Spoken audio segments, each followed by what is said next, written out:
So, hi, and welcome to the next installment of Therapy Dogs Interviews. Yay!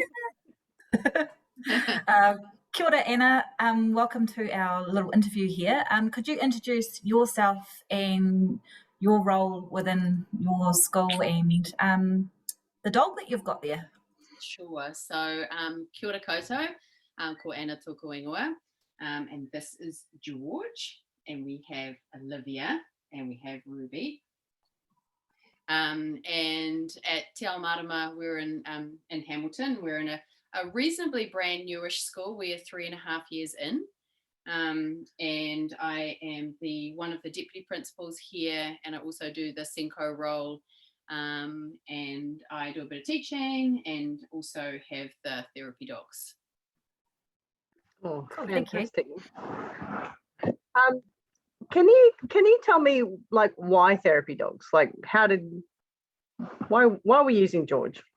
Yeah, well, when we had the chance to put together a new school, we had the chance to reimagine education and anything that we wanted to investigate based on current research, based on our passions, our interests, and by we, I mean myself, the other deputy principal, and our school principal.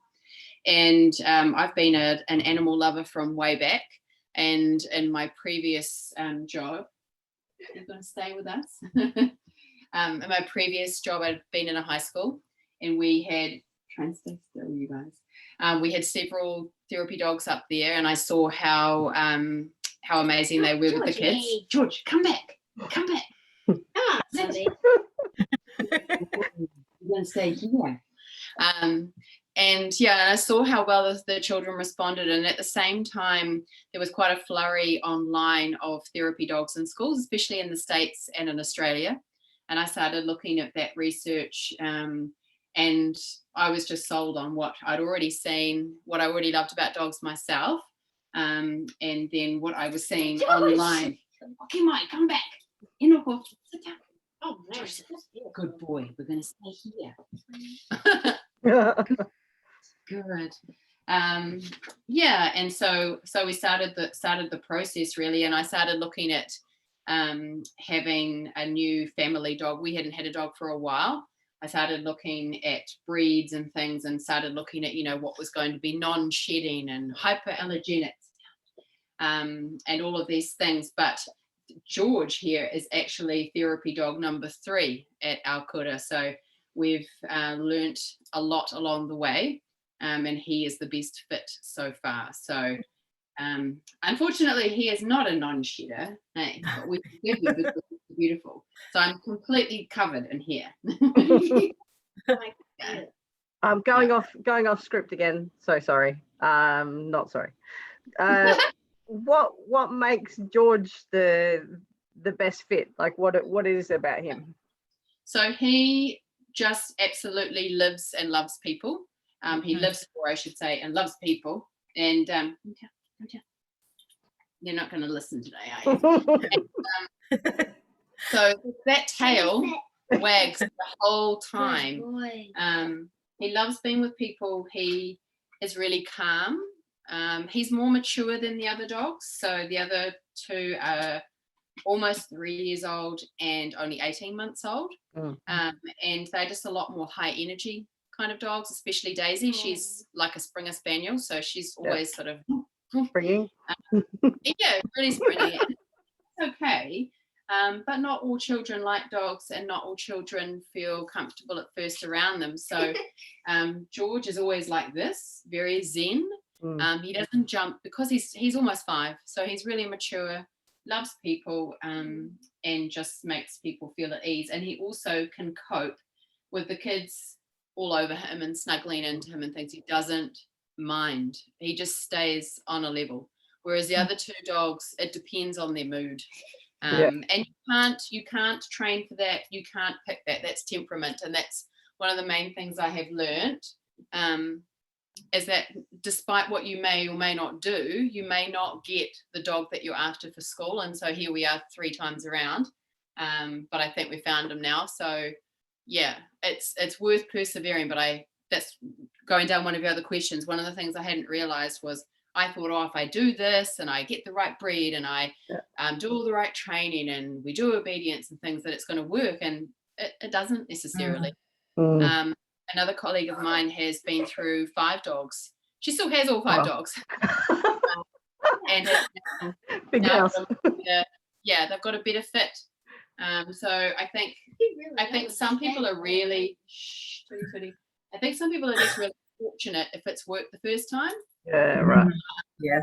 And the reality is it may not, and no matter what you try to do. So in our case, you wind up with 2 pets, and that's fine, but not necessarily 2 therapy dogs. So yeah, right. Like Daisy is good, or George good one-on-one or with small groups. But as soon as we get out into the school, it's a bit too much, and then they get a bit cowardly, and then you don't want to put them in a situation where they feel worried. Yeah. Cool. What evidence have you seen of George's impact? Yeah, or Daisy's impact within the school? So one of the things that I've heard a lot right from the start is I was really scared of dogs, and then I met Daisy, George, and now I'm not worried, and so that's really amazing. A lot of kids, or these guys can probably tell you in a minute, what do you like about having the dogs around? And speak loudly out there. I like having them because they keep me calm, and they make me feel better. And if I'm sad, they make me feel happy, and I can easily snuggle into him because he's like a soft pillow. Yeah, and Olivia, what do you like about having the dogs? It teaches the kids to approach them nicely and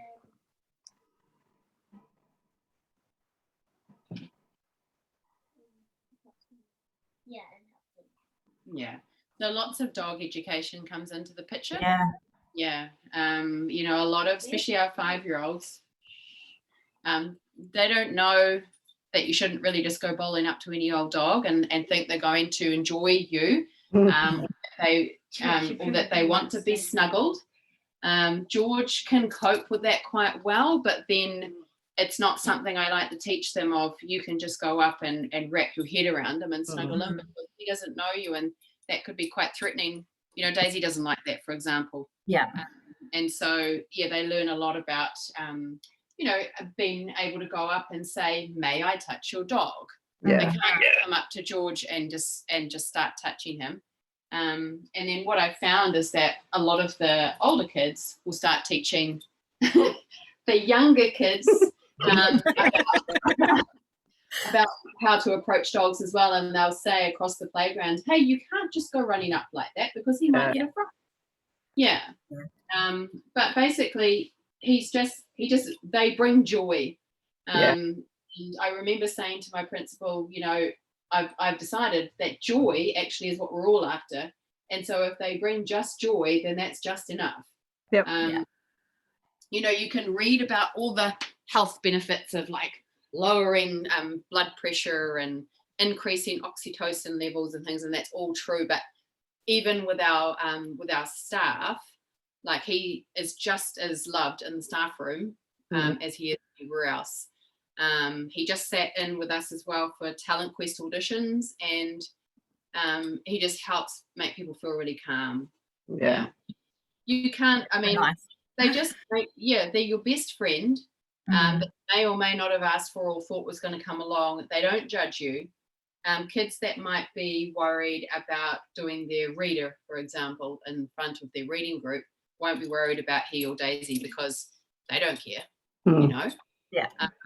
One of the things I notice as well is that some, like in the mornings when we're out meeting and greeting families, that's a really good way to build connections with families. And some families and some kids have never spoken before, but they'll all come up to say hello to one of the dogs, and then they found a new friend. Some of our kids with neurological differences and ASD will suddenly start conversating or using a lot of vocabulary where they previously may not, because they'll start talking to him. So that's pretty cool. Once you've got the right one, I think it's a win-win. It's a beautiful thing. And like, one of the things that I love now, and one of your questions was about how it's evolved over time. The best fit I found for myself and the dogs is just a hot desk in the spaces. Yep. And so they wander around, they connect and engage with the kids. And then also it's a win-win for me also, because I'm also connecting with the staff, with the kids. I build connections with them. I can notice needs in the spaces just by being there. Yeah. One of the kids said to me this morning, besides taking photos and you have the dogs, what else do you do? Nothing else. Nothing else, that's it. I said, what's your name again?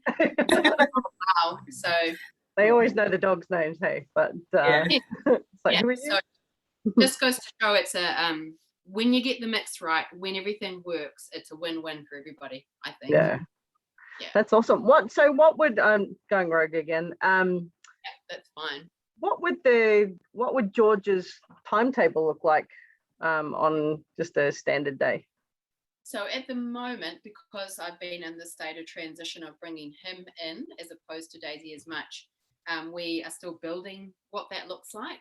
At the moment, he is coming in 3 days a week, and we're just hot desking around the senior school at the moment just to help him assimilate, although I think he'll be fine anywhere. But yeah, we've trialed things in the past, like going to different reading groups. Yep. But then I'd find week to week that teachers would go, oh, I forgot that. Yeah, we were going to do that. We didn't remember. Yeah. He or she are always available for one-on-one kind of counselling. Like if people know where we are, or I've got my phone on me, they just come, they might say, oh, a teacher might message and say, oh, such and such is a bit upset about leaving mum. Guys come and see us, or I might say, yep, come and see me, I'm just in the office. So there is sort of like that sort of, well, that's probably, you're going to probably hear our school bell, it's a song. Oh, fantastic. We'll have a little dance, a little break. And we'll go for a while. It seems to go forever.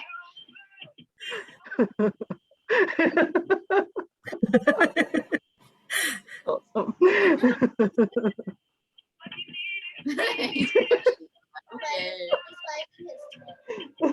Wally. It's like waiting for the toast to pop up. Yeah. And you're just like, is this ever going to end?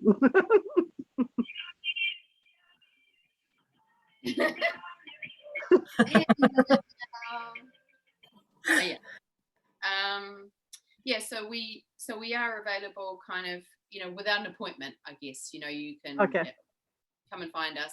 And then currently at the moment, just hot desking like 3 spaces each week. And I'm finding that we're getting more bang for our buck that way. I can sit and get to do some of my work, building connections, observing what's happening in the spaces, and then also building the children and the dog's confidence in their role. And then things unexpectedly might pop up where it might be that someone is feeling distressed, and we can go off into one of the, because we're in ILE, we can go off in one of the breakout spaces and just hang out or just talk. I often find as well, as if we have some particularly tricky parent meetings, that having him or Daisy there in the space is a really deflecting, diffusing, calming thing to have presence. That's a good way. I haven't thought about, or I haven't heard anyone use it in that parent's capacity before, which is pretty cool. Yeah, because it can be quite idea. Those things are highly emotional at times, and if you've got something to deflect to, even to lighten the mood, or so that they don't have to look directly at you, they can be looking at the dog, or it can help calm them by being able to put their hand down and give them a pat, or give her a pat. And they're good to just sort of break the ice of like, oh, who's this? Is this one Daisy? Is this one George? What do they do? And providing, of course, people like dogs. And not all people do. And some children will say, and that's okay. That's absolutely fine. And I never ever force him or her on anyone, because they're not everybody's cup of tea. And some kids and even some grown-ups are wary of dogs, especially ones that have big giant teeth. Like Yeah. But he's Cool. Cool. Do you want to ask the next? Yeah. Anna, if you had the chance again to do it differently, would you do anything differently with processes or implementing the dog into the school? I mean, you only know what you know, right? So I'm not sure I would have. I do remember thinking and spending a lot of time about the breed, but actually probably what I should have been thinking of maybe is, instead of thinking about non-shedding hyperallergenic, think more of the breed's sociability or dependability. Right. And like Spoodles are great, but like I say, Daisy's quite high strung. So you know, she's sort of like on the lookout all the time for something she could chase, which is not good if it's a small child who suddenly gets a fright and she's like, yes, we're playing tag. Whereas he would be like, oh, I'm far too tired for that. I'm not doing that. You can run. I'm good here. Yeah. So yeah, yes, you do get the hair and things with him, but you know, a golden retriever is a pretty good option for anyone. So maybe, oh, now he's lying down completely. You can see the tail. That's what it does. Yeah, so I would probably recommend actually going bigger and looking at more this kind of breed than getting too worried about the hair and the allergies. Because I think in the school we've got 2 kids that are allergic, and we've got 400 kids and growing. So it doesn't matter as much. Yeah, because I did think around that a lot, and just went, you know, if you can take barriers out to you know, to allow the implementation and those sort of things, then you might as well. But if it doesn't really come down to being a barrier, then you're just spending a lot of energy not really getting much, you know, bang for your buck. Yeah, and the thing is, like I said before, I just assumed, oh, if we do this and we do that, we're going to get the right therapy dog. He's groaning like, what?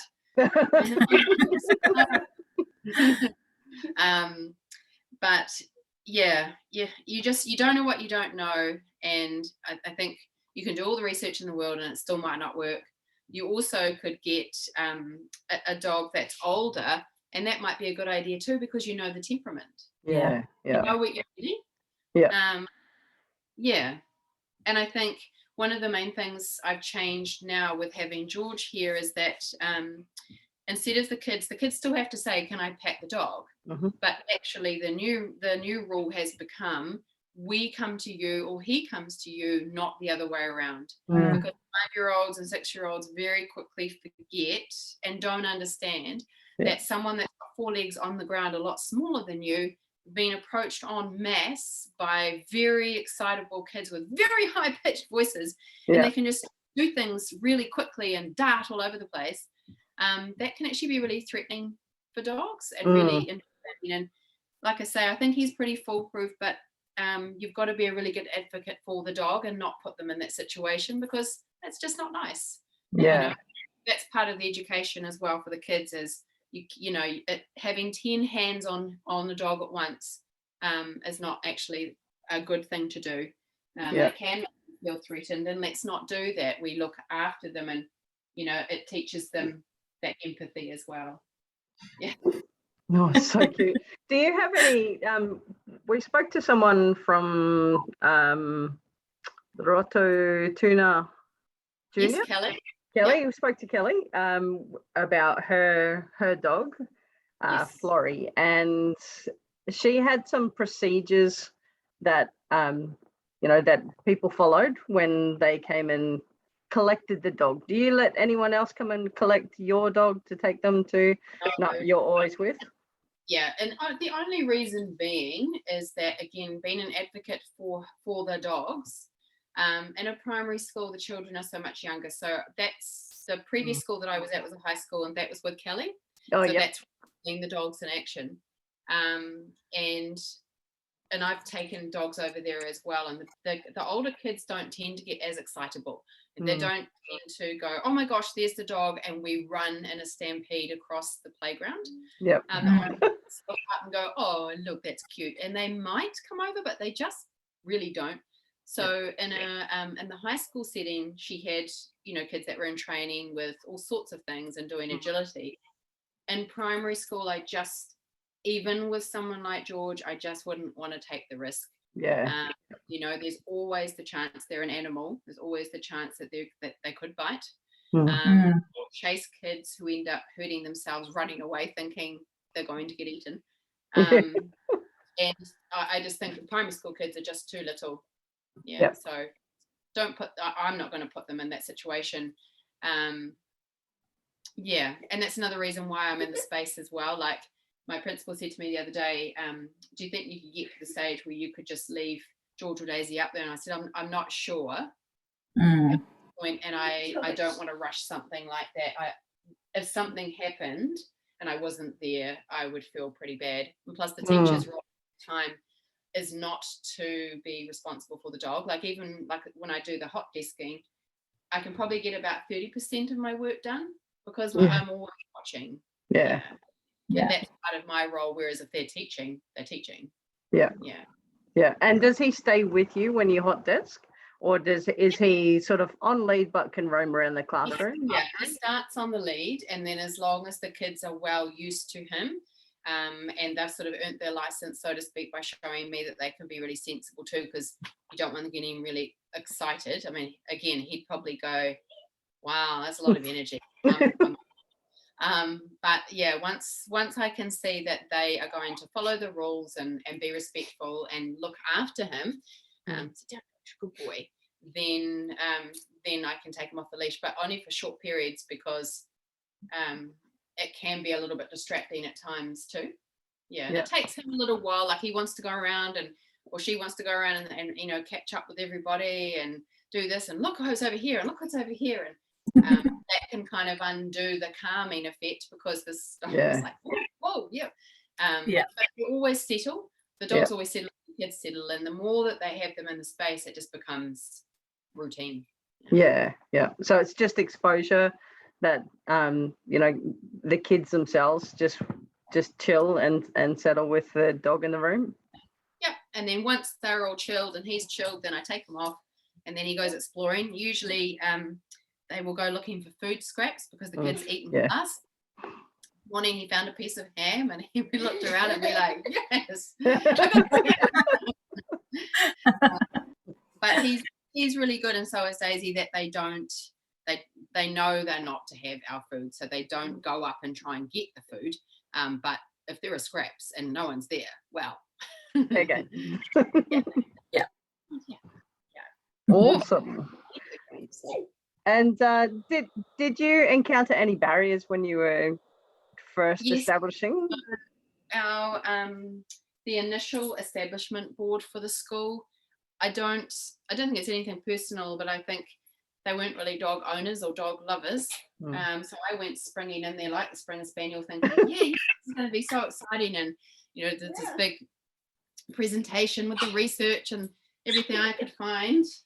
And they were really worried about us being on the quote was something like, I don't want our school to be on the front page of the Waikato Times with a dog bite. And I guess I was quite taken aback because I didn't really think about it like that, and I was almost probably a bit shocked that they'd think that I would just bring in any dog and I would just do anything and put people at risk. But we persevered, and my principal was really awesome, and he really believed in it too. He has a dog at home, loves animals, and had seen the dogs at the high school in action. And so he just kept having conversations with them. I then had to put together, it wasn't so much a policy, it was just 101 questions about, if this happens, what will you do? What do you do? All the responsibilities of day-to-day care, you know, who's going to toilet them, where will they toilet, what will they eat, do you have treats, you know, and eventually they agreed to give us a trial period. So and then like I say, a few dogs later, here we are. Kind of like a RAMS form for dogs. I guess so. Did you collect any data around at that kind of time so that you could present it? Really hard to get New Zealand data, so everything I got was online, mostly from America, where they seem to be like a well-oiled machine with their training and things there. You know, that have they have therapy dog programs. And they have to be accredited and things, and they have to do so many hours in schools, and I think that's a fantastic idea. I'm sure New Zealand will get to it eventually. But yeah, we're a little way off. I know Kelly has spoken to me before about doing that sort of program, and so that people can be accredited, but you know, being a busy full-time teacher, I guess she hasn't got that far yet. Yeah. Yeah, definitely. Do you want me to go next? Yep. What potential do you see with using therapy dogs, and what are your next steps with George and Daisy? So the next steps are just to continue with the hot desking, because that's what I'm finding, you know, a few years down the track, that's where we're getting the most impact. That's what's working the best for us, so that they are fully utilised on the days they're at school. Otherwise, people just tend to get busy in their learning spaces and forget.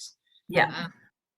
But this way around, you know, like the excitement is real from the kids and the staff when I turn up. So I mean, I remember going through a patch thinking, why doesn't anyone book us in, or why doesn't anyone have us in the spaces? And then they'd say, oh, we haven't seen George, or we haven't seen Daisy, or we haven't, you know, you haven't been in. So I flipped around and thought, well, perhaps I'll go and park up there.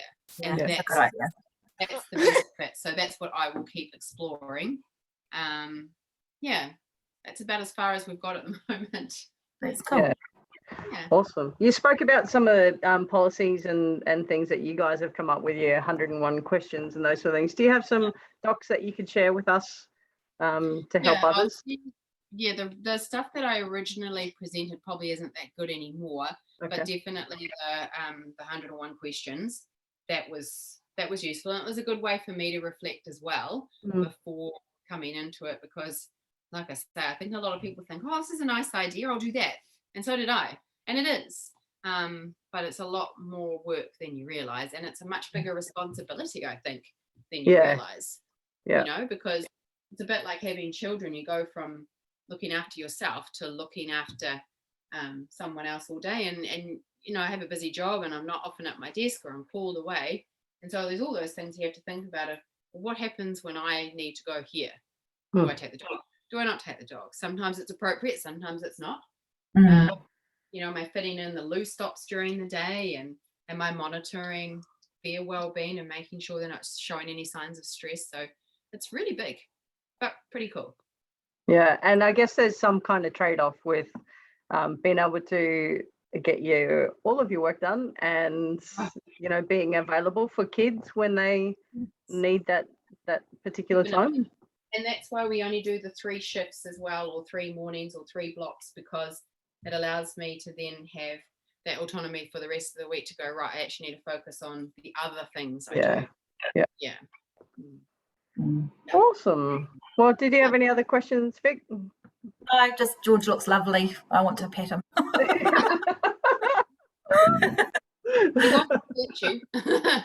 Totally. Is there anything else that that we haven't run through, Anna, that you wanted to share with people, or I think message? All of the things that I have processed in the last 3 years, I've shared. It's definitely amazing when it works, and I think people just have to be prepared for it. Just might not initially, but if you can persevere, if you can try the dogs, you'll get the right fit in the end. Just got to be prepared for that. And if you win the first time, my gosh, you're lucky. It's really lucky.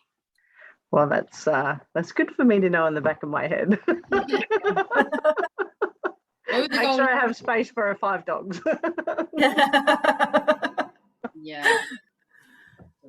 Awesome. Well, thank you so much for your time today, and we're going to be popping this video up on our university website-y, Moodle-y thing, and share with other educators. So I'm hoping to be able to spread the love. Yeah, definitely. Well, nice meeting you guys. Nice to meet you too. Thank you for your time. You're welcome. Take care.